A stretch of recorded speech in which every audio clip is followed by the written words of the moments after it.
So hi guys, welcome to Crazy Burger. Today we're going to be looking at the Odroid Go Super. Is it any better than Retroid Prime 2, the RG351P? Let's have a look.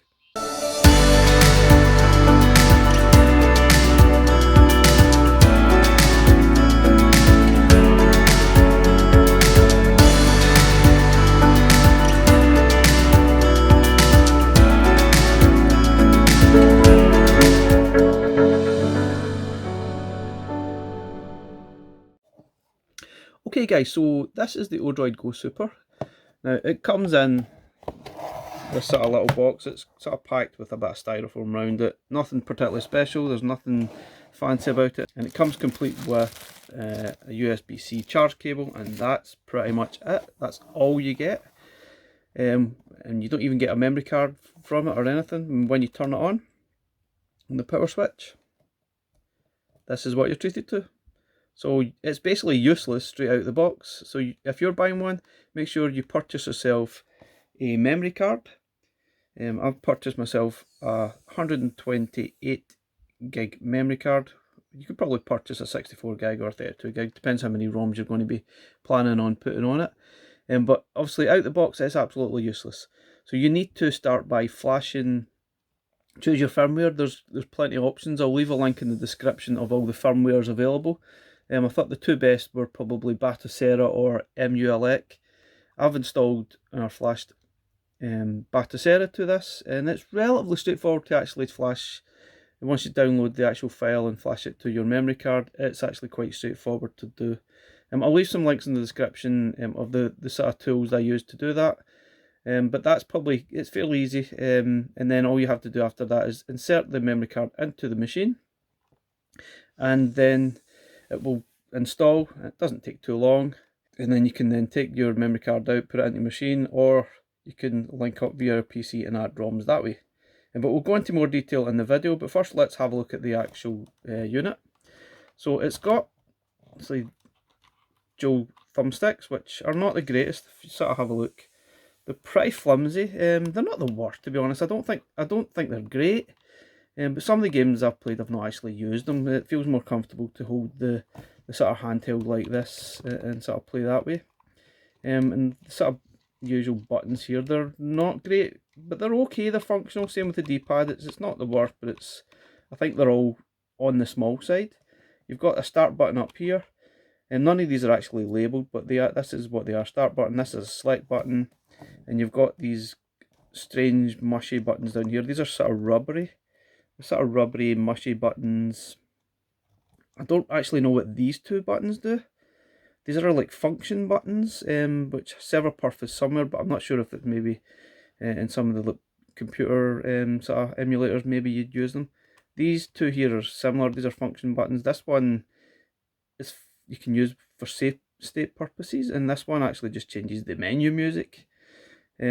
There might be other uses, but that's all I've sort of seen so far. So on the sort of other side of it, you've got your volume at the top here. You've got a volume button up and down, which is okay. Your power button, and your sort of rather crappy but functional shoulder buttons on both sides. You've also got, you see here, you've got a USB outlets, USB 2.0, and you have a charging socket, usual USB-C, and you've got your headphone socket.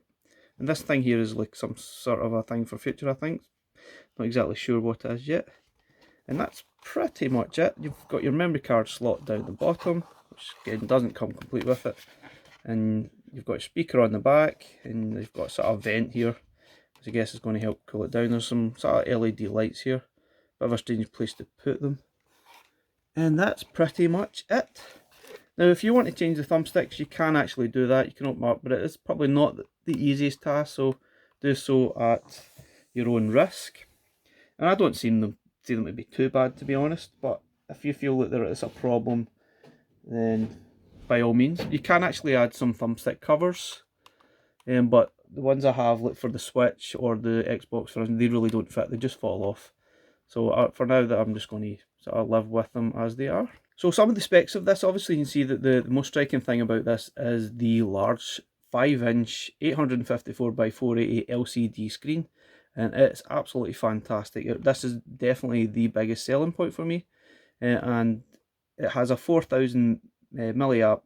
Battery says that it does 10 hours. I'm not so sure it does 10 hours. I'm pretty sure it's a lot less. So I've definitely seen some issues with sort of the battery when it gets down to 50%. It seems to go quite quickly once it gets down to that level. It's got a quad core 1.3 GHz processor, which is pretty much on standard with the Retroid Prime 2 and the RG351P. They're all pretty much standard. But yeah, let's compare it to the other handhelds to give you an idea of the size. So sort of having a quick comparison, this is the RG351P. You can see the size of the screen is a lot smaller. This is only a 3:2 sort of ratio, which is probably not ideal for some games, but this is probably an all-round really decent machine. Also got the Retroid Pocket 2, which is kind of similar to the RG351P. You see this size obviously is massively different. This one obviously has a great feel to it. It's absolutely fantastic. Pity it's got Android on it though. This is more like an Android machine and it's problematic. This is probably one of my favourites, but I obviously went for this one because of the massive widescreen. Now let's have a look at some of the games running. So guys, once you've actually flashed your chosen firmware, I've chosen Batocera, which I'll leave a link in the description. It's really decent, it's good for an all-round decent firmware and it plays a lot of the games really well. Now once you've done that, you want to either have one of these, which is a sort of USB Wi-Fi adapter, which you can then use to download updates, download games over sort of link on your PC, which is probably the easiest way of doing it. These only cost a few pounds from Amazon, for example. But you can also sort of take your memory card and transfer the files on a PC. But it's not so easy to do. You need some sort of Linux ext4 sort of compatible software to be able to sort of read the partitions on the memory card. But if you don't have one of them, then it's a bit of a pain. You can't actually do anything with it. You can't transfer ROMs, for example. I'll leave a link in the description of a possible software you can actually use to do this. But I would probably recommend sort of getting one of these and doing the link, which I'll leave a quick screenshot in below to show you what I actually done. So this really just sticks in the top here,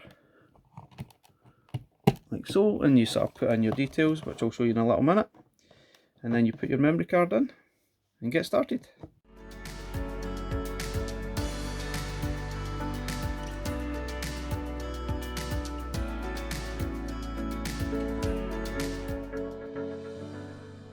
So the first thing you probably can hear is that it's got music. You can actually change the music by pressing one of these buttons down here. Sort of down here. What one is it? Yeah, it's this one. And it will change the background music to something else. Quite a nice touch, it's quite cool. But yeah, I do like the sort of theming in this particular setup. It sort of gives you all the ROMs that you've downloaded. It automatically, once you've actually added a ROM, it should show up under the right folder here. A lot of things won't show up until you actually add ROMs into the sort of file. This is all down to having the right sort of type of files. And I'll leave a link in the description of the type of files that it's compatible with. And there's all different emulators you can switch between. Now if you're actually doing the link on your PC, this is the host name, the sort of name is Batocera, password is just blank, and just click and you should connect to this using the IP address above there, and you can drag and drop as you please. Now it's probably the easiest way, but it does take a little bit of time if your files are quite large, like for your PS1, PSP, Dreamcast games, the files are usually larger, so it will take some time. And once you actually get your games on here, you sort of go to here, update the games lists. You want to update the games list, yep, and it will go ahead and sort of reboot and refresh, and then all your games will appear as you got them. You can also, if you want to get all the videos, you can scrape them, sort of videos and sort of box art. Go into here, you can use Screen Scraper, which is probably the best one, but you need to go onto screenscraper.fr, I think is. I'll leave the link in the description, and create yourself an account, username and password, and that's it. It's very simple. You just take a note of your username and put it in here, and then you can scrape all the box art and stuff here. It's terrific. There's other options. If it doesn't work, you can use some of the other options here for arcade and normal games. and they work just as well. I'd say Screamscape was probably the best one, but it doesn't find them all, so you may have to go through and sort of choose individual ones and do it yourself. There's lots of other options you can do. You can have game settings. I've turned the smoothing off because I thought it just I like to see the sort of detail in the graphics. You can go into each per system, change the sort of, for instance, you go in here, you can change the emulators. I'd recommend using this one for Amiga because the other ones aren't particularly great. If you look, the Liberto PUAE isn't particularly great for some reason. Don't know what's going on there. Obviously, you need to make sure you've got your BIOS files for any relevant ones too. But yeah, there's a good selection here. There's a lot of options. You can choose sort of different ratios as well. The game ratio for each one, you can do it for just one particular, all the NES games, for example, or you can just choose it for going to the actual game and just choose different settings for that game. So it's really, really cool. You can also, let's here, you can set the autosave to on. There's loads of things. So I would recommend putting the autosave on because some games jump straight back in when you go on, or you can use this button down here, which activates your save state. Anyway, enough sort of waffling. Let's have a look at some games. That's what we're all here for at the end of the day.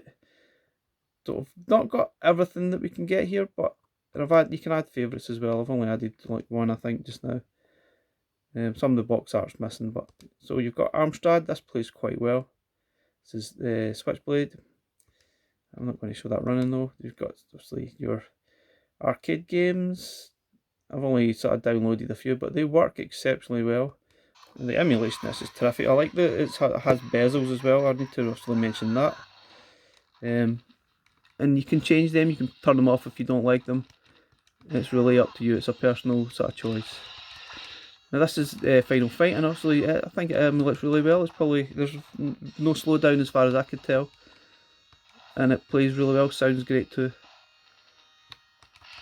In some emulators I've played recently, this was actually quite slow to play, but this is really good, really decent. There's no issues at all with it. So sometimes the buttons can be a little bit small. I think with repetitive play it does become a little bit of a pain. But the D-pad isn't as bad as I thought it was going to be. You can control the games using this sort of analog stick as well, as you can see. But the D-pad I find functional for most games.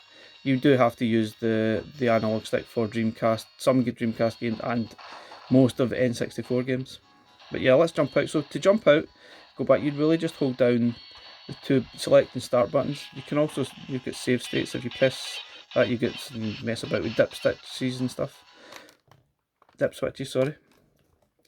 So that's this takes you back and jumps you straight back to these screens. So let's have a look.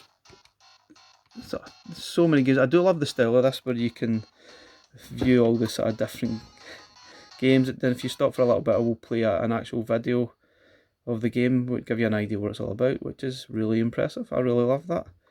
Now, whatever game you get into, you can just choose the start button. You can go in and choose. Sorry, it's the X button up here. Get snapshots, and you can edit this game's metadata and advanced games option for this particular game only. So that's just by pressing this Y button, you can do that, which is great. So you can go and mess about with that as your heart's content. Something also never really noticed, never really mentioned it, but you can go, where is it? You can change the bezels. Oh yeah, so theme set, so theme configurations and stuff. There's all sorts of stuff. Screensavers, game collection settings. There's so many different options to choose. It's brilliant. So there's, oh yeah, it's there. So it's themes. You can go and download sort of different themes here as you see fit, as you want, if you don't like the one you got, which is great. I mean, there's so many different options. It's mind blowing the amount of content for this that's available. And so you can go in here and then browse at your leisure. Sort of game settings. You can turn off the bezels in here. Where is it? Or decoration, I think it's called. Yeah. So here's the different sort of bezels for each machine. Now, some are great. I really like a lot of them. But some of them it can be a little bit distracting when you're playing a game. So it's really a personal choice whether you want to see them or not. But it's impressive. So it runs obviously all these Atari games, Atari 800, 7800 Lynx games. Actually, I like the bezels on this. Let's choose a game we can maybe show. Let's maybe choose Ninja Gaiden. I love the bezels on this one. There's a few I actually really like.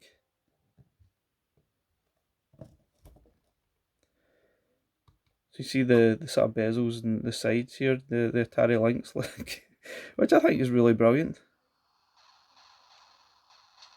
And the games play fantastically well on this. I think that you can take the bezels away, stretch the screen if you really want to. It's really a personal choice how you want to see the games.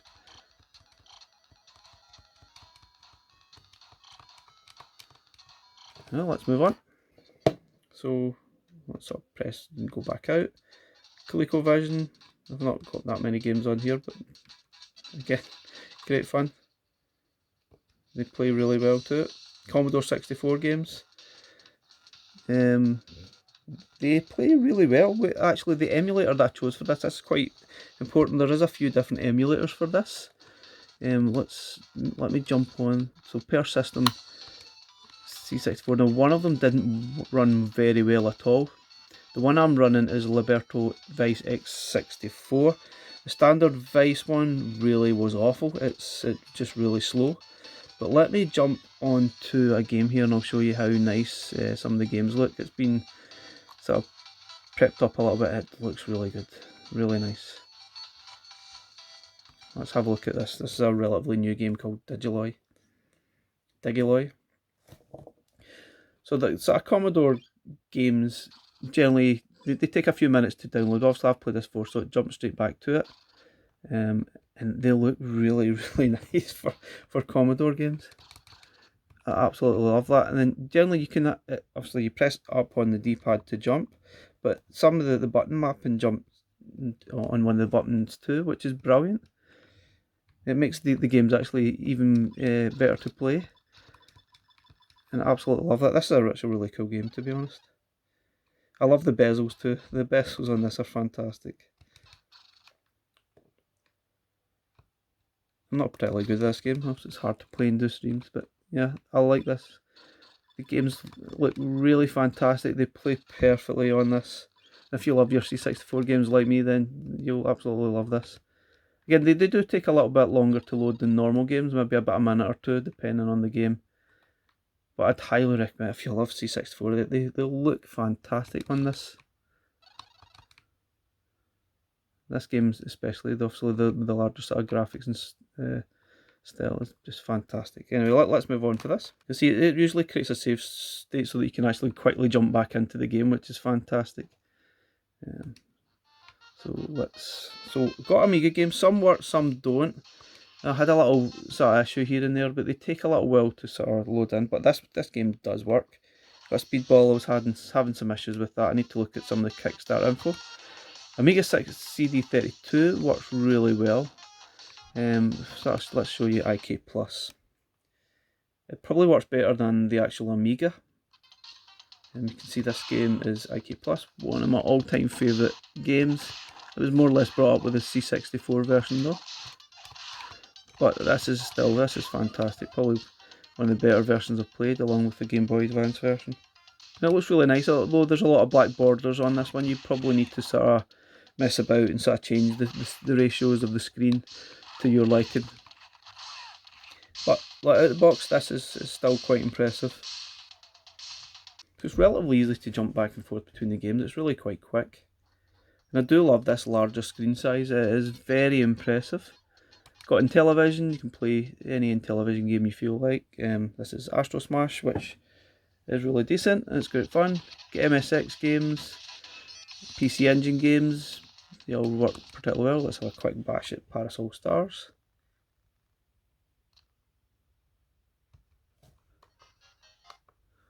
Oh. This is a lovely game, it's nice and colourful. Obviously the sort of sequel to Rainbow Islands, as it were.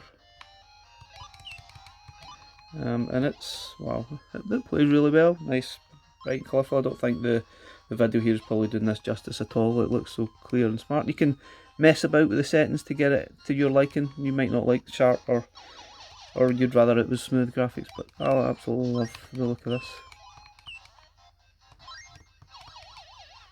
So let's move on. So I'm not really going to play any Nintendo games. They all play really well. There's no point in that. Game Boy, it surprisingly plays quite well.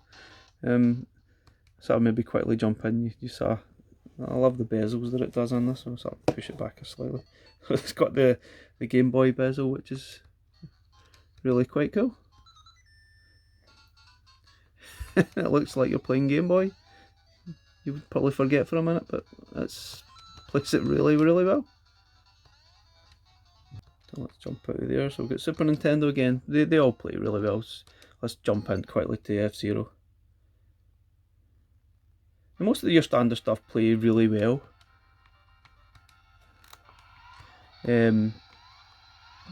Like this is fantastic. The emulation is terrific. I really like it. You can mess about again with the settings to whatever you see fit. But Mega Drive, SNES, they all play great. So you can stretch the screen a little bit as well if you see fit too, but yeah, they play brilliant. Let's see, where are we going now? Oh, Nintendo 64. Now this is where it might get slightly more interesting. Now GoldenEye doesn't play great. I think most of the emulators I've played so far is just a struggle. And I think with the sort of analog stick here, it's just a pain. It's not a great game to play on here at all. But other games do play well. Like Zelda seems to be quite good. Super Mario 64 plays well enough. Let's sort of have a look at Zelda. So this is one of the games you definitely need to use the analog stick to move. There's a little bit of slowdown, and there's different emulators that you can use. Some of them emulators, play better, and the graphics look better, but there's a little bit of glitching here and there, which is a bit of a pain. You see there's a occasional stuttering that sort of happens, but generally I actually find this is alright. It plays quite well. Not perfect, I don't think, but it's okay. It's definitely playable. So let's have a look at Super Mario 2.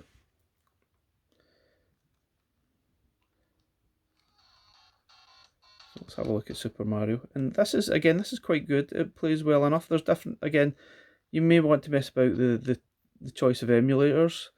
Some of the games it looks better, but there's flashing again.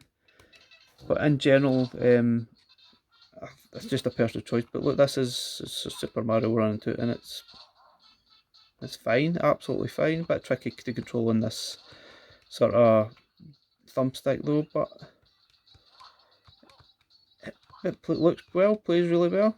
There's relatively little slowdown. Graphically seems fine, no problems at all. There's a lot of sort of handhelds are really struggling with this, but in general I found this to be pretty decent. You can definitely play this.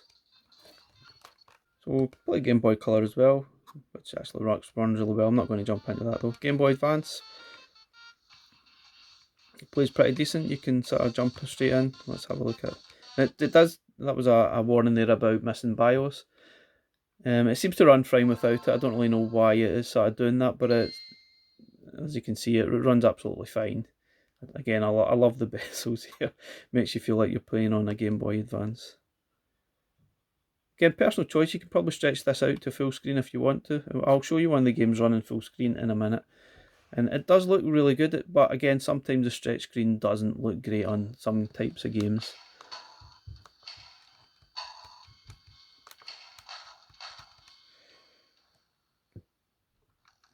See, this is Doom 2. Let's see what's... Oh yeah. That's just perfect sort of Game Boy Advance emulation. This is... Oh no, it looks blocky, but that's how the Game Boy Advance version sort of looked. But you see, it zips along at a decent pace. It plays really, really well. No problems at all. I'm actually starting to get really impressed with this little machine. I know it's not perfect, the controls are a bit iffy, but it plays so many different games so well, it's difficult to not like it. So you sort of get the idea. Most of these games work perfectly well. You've also got ports, which are all automatically included in the Batocera. So you've got Doom, there's Mr. Boom, Prince of Persia. Now they're alright. I found Prince of Persia was actually quite slow playing. I'm not sure what Pie Game is, to be honest. Oh, it's got a snake game in it, which is great. Sega Master System. Again, it plays fantastically well. Mega Drive. The Mega Drive, I don't think I've played a really bad emulator with Mega Drive. What I'm going to show you here is a game that was on the arcade called Tanglewood, which player on this looks absolutely fantastic. The defaulted, I think it's got the bezels, but what I'm going to do is show you the game running without the bezels. Now, the screen probably doesn't do this massive justice because it looks absolutely fantastic on here.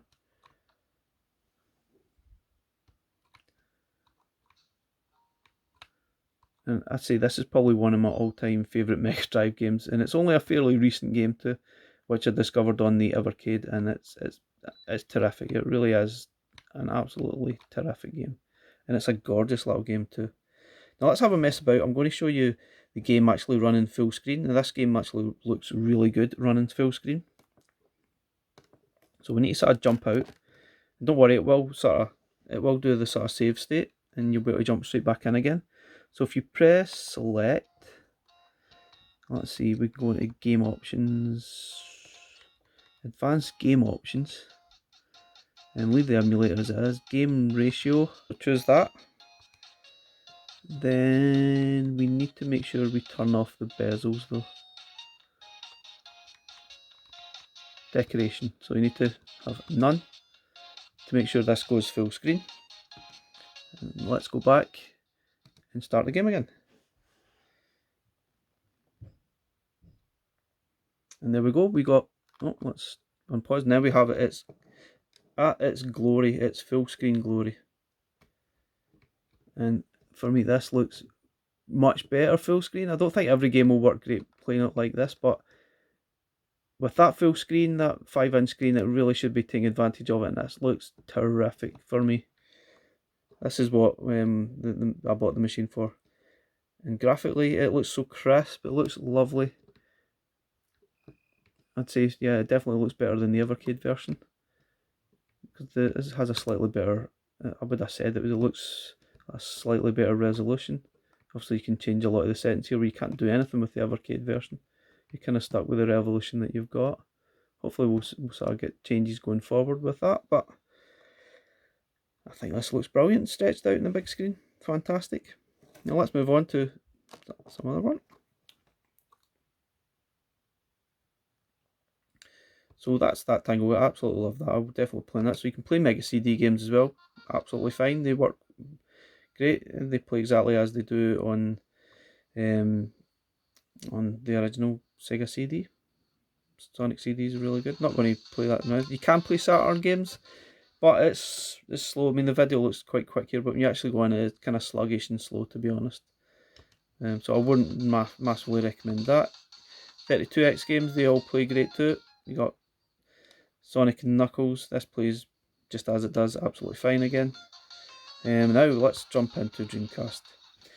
Now let's show me some Soul Calibur.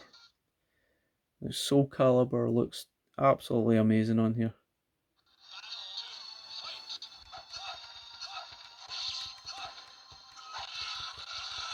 I think graphically this is terrific. There's no glitching in the graphics, there's no slowdown. There's occasional glitching in the sound. Generally it's in the menu screen, there's nothing sort of anywhere else, but I thought it looks really crisp. Obviously you've got the bezels here, which is fine. You can probably work on that and sort of remove them as per the sort of Mega Drive and stretch it to full screen, I think. But I do like the bezels here of the sort of controller. And this game plays terrific. Obviously on the Retroid Pocket 2, it doesn't play well at all. There's all sorts of crazy glitching going on in the game, and whatever I tried to do, nothing fixed it, so it was really frustrating. But on this and the RG351P, it plays brilliantly. With this bigger screen, it's absolutely fantastic. So if you're into Dreamcast sort of games, this is a great little machine to play them on. However, it's not perfect. Let's have a look at Dead or Alive 2. It takes a little bit longer to sort of jump out of this. It sort of has a strange pause. But if we go to MSR plays really well, I'll show that in a second. But if you look at Dead or Alive 2, this doesn't play that great at all. And to be fair, not many sort of emulators have played this great recently. It's all been quite sluggish and slow and quite poor.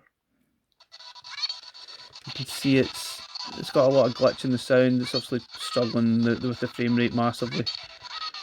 You can barely play it, but it's probably quite off-putting. It's not the greatest.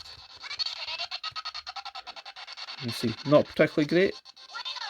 And it's going about a lot bit hit and miss with some of the games. I've not tested all of them, but most of the games I've played have been pretty good. You can see there's a bit of slowdown when you actually try to exit again.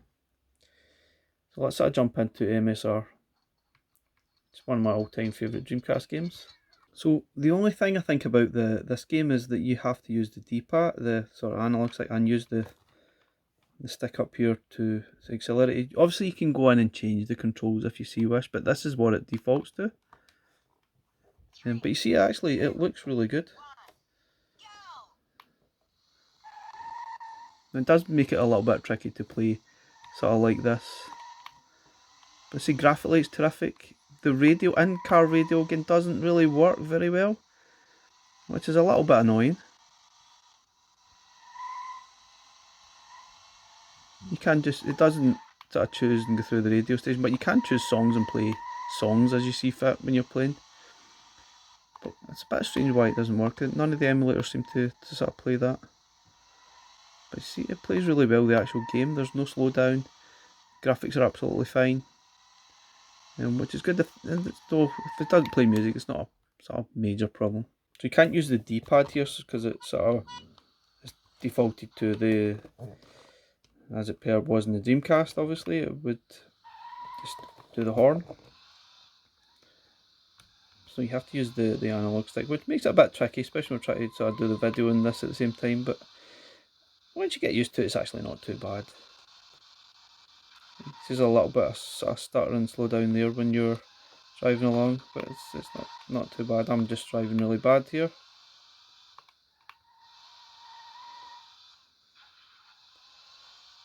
Again, for some reason the sort of in-car radio doesn't actually work. Sometimes it does, sometimes it doesn't, but you can just play a song, I guess. But it's a little, that's generally struggling to actually keep up with that for some reason.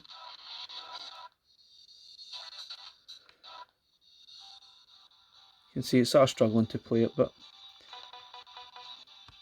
and that's I think where it does struggle down a bit. But the game itself is quite playable. So you can play Spectrum games, Neo Geo. There's some really decent games here like Metal Slug. They play fantastically well on this.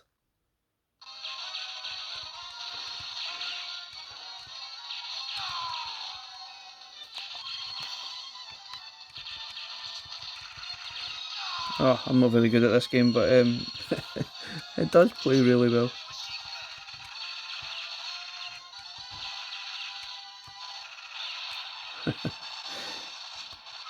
It's difficult not to enjoy this game, to be honest. I've never been great at it, but wow, it's still such a fun, crazy game to play. And it looks fantastically well too.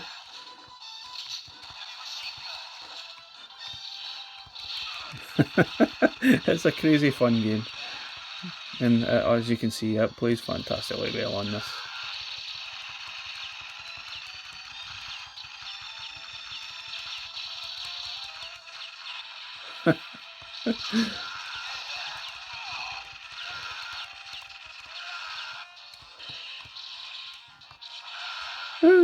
Great game. Sorry, I'll get carried away here. Need to play on. So unfortunately, yeah, the reason why I'm doing this in handheld, I can't actually display it onto the screen. There's no functionality to do that.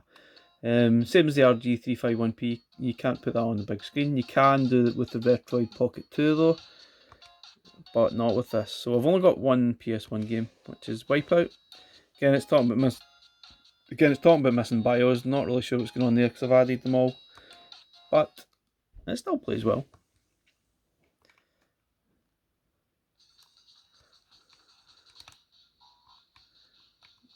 You can see it looks fantastic. It plays really well. There's no slowdown. Yeah, and it's really enjoyable. So some of the buttons can be a little bit of a pain when you're sort of playing maybe extended games. The sort of small buttons can be a little bit of an issue. That's really the only sort of negative points I can see, to be honest, is those annoying buttons and the sort of thumbsticks. Because in general, games play and are emulated extremely well, especially on Batocera. It's really up to you what one you actually want to install. There's quite a lot of different options out there.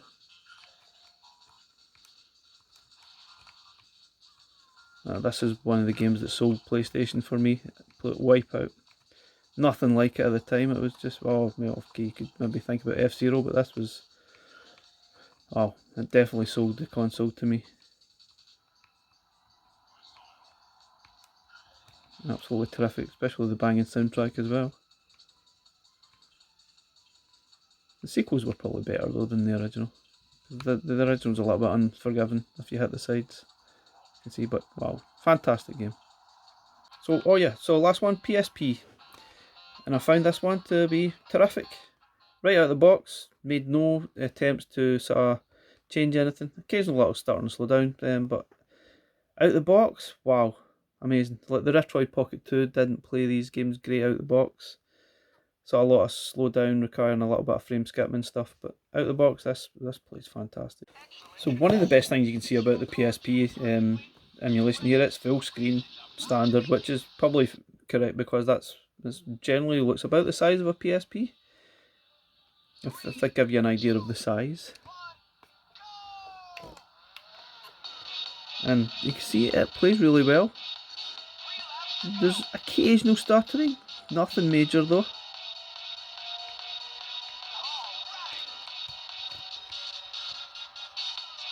It looks really nice, and it handles really good too. A little teeny bit of slowdown, I guess.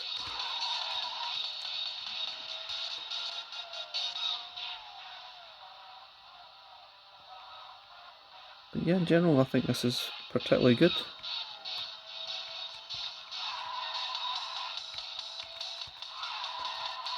Showing all my super skills.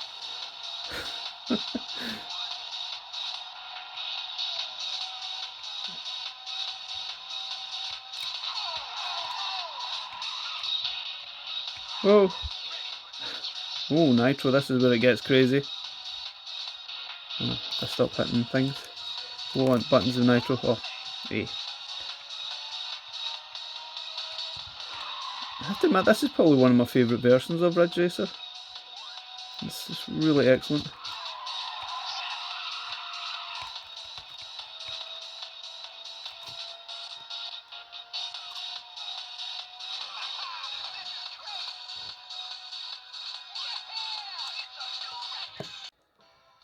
So guys, just maybe to summarise, I really like this Odroid Go Super. It's really cool. Obviously the thumbsticks controls are a bit of a pain, but button mapping is fantastic on this. It button maps really well. Unlike some of the Retroid Pocket 2 was a button mapping nightmare. It was absolutely pain. But this all round is fantastic. If you can get around the fact that you need to sort of install your own games and flash your own firmware, for example, if you get around that, this is terrific. I mean, out of the box, it's not good, but sort of if you can do all that yourself, then it's fantastic. Obviously, the RG351P is equally a great machine, but it's not got that big screen. It's not got the same resolution. But out of the box, you can play loads of games right away. Retroid Pocket 2, you can play games right away, but the Android system is just a pain for me. this just might be my most favourite one so far, given the fact it's got this absolutely fantastic screen and it emulates a lot of things extremely well, from PSP to Dreamcast to N64. A few issues here and there, but nothing major. I'm actually really impressed with this, so I definitely recommend it if you can have the patience to flash your own firmware and install your own games. But thanks for watching the video today, guys. Please like and subscribe, and we'll catch you again next time. Thanks for watching. So this is Hot Shots Golf, which is known as Everybody's Golf in Europe. Maybe everywhere else apart from America it's called Hot Shots Golf. Not really sure why. Maybe Hot Shots Golf sounds better than the stupid Everybody's Golf. Actually, this was the original sort of PlayStation sort of game which I absolutely love. Fantastic little golf game. Quite easy to pick up. It's not the most challenging sort of golf game, but it's fun. I love the way they slide in. That's really funny. So 134 yards to go, full hit here. Again, it's one of these things you need to sort of get on the money, which I didn't do, but make it on the green. Hear the dog barking in the background. Oh wow, did that go off? I guess you can probably change the putter here, so you can get different viewpoints, but let it just roll down. Chip in. There we go. Again, this is a really nice game. It emulates really well. Fantastic. Guys, bye for now. See you again next time.